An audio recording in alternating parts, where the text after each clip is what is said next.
brought to you by Silver Pumps. Top quality और consistent performance के लिए सिर्फ सिल्वर पंप्स, नाम याद रखना। इंस्पेक्टर परीक्षा की जांच को लेकर जो खेल चल रहा है, उस खेल के बारे में मैं पहले दिन से आपसे कह रहा हूं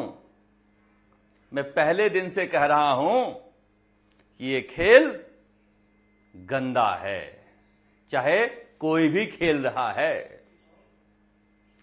अब देखिए, जिस तरह से शोभा राइका के बाद देवेश राइका भी सुप्रीम कोर्ट से जमानत पर छूट गए हैं, अब क्या कहा जाए, कुछ कहने के लिए बचा तो नहीं है। किसकी गलती है? क्या केस कमजोर था? क्या पैरवी कमजोर थी? पता नहीं। मगर हम पहले दिन से ही बात कह रहे हैं कि अगर परीक्षा रद्द नहीं होती है तो ये सारे जमानत पर बाहर आएंगे, और जमानत पर बाहर आएंगे तो सरकार के पास ये हक नहीं है कि उन्हें किसी थाने में लगने से रोके।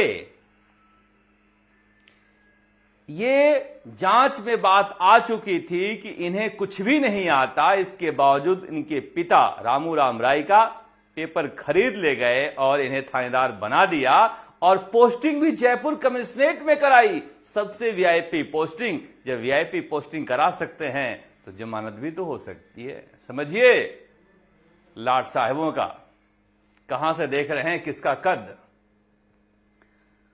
अब इस बात को लेकर शंका जाहिर हो रही है कि पुरुषोत्तम दाधीच के पकड़े हुए 3 दिन हो गए, क्या अरेस्ट नहीं दिखाया गया है?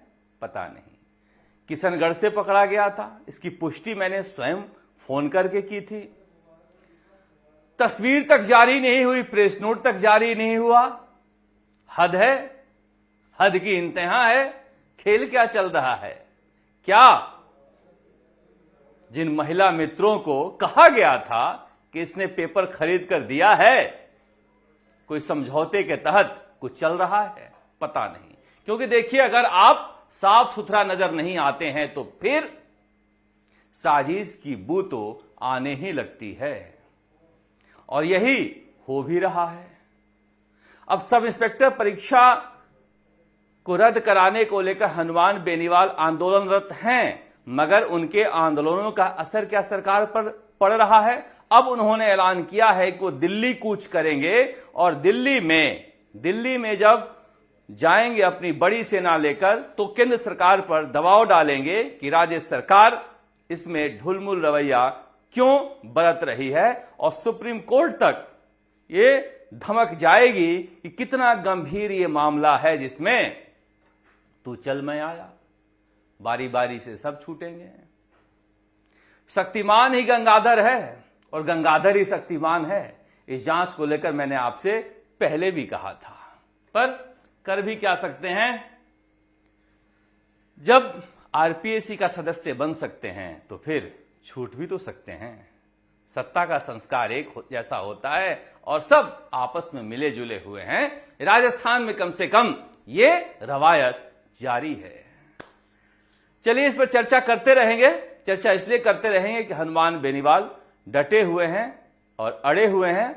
हमें इंतजार रहेगा कि किस दिन अपनी सेना को लेकर वो दिल्ली पर चढ़ाई करते हैं और क्या उसका नतीजा होता है, क्योंकि अब उम्मीदें सुप्रीम कोर्ट से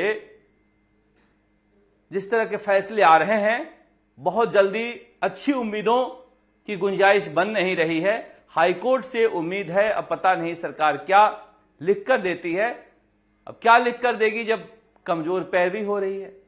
यहां तक कहा गया था कि बेटी के मामले में तो वकील ही नहीं पहुंचा था। पता नहीं क्या कहानी है, पर जो कुछ हो रहा है वो ठीक नहीं हो रहा है।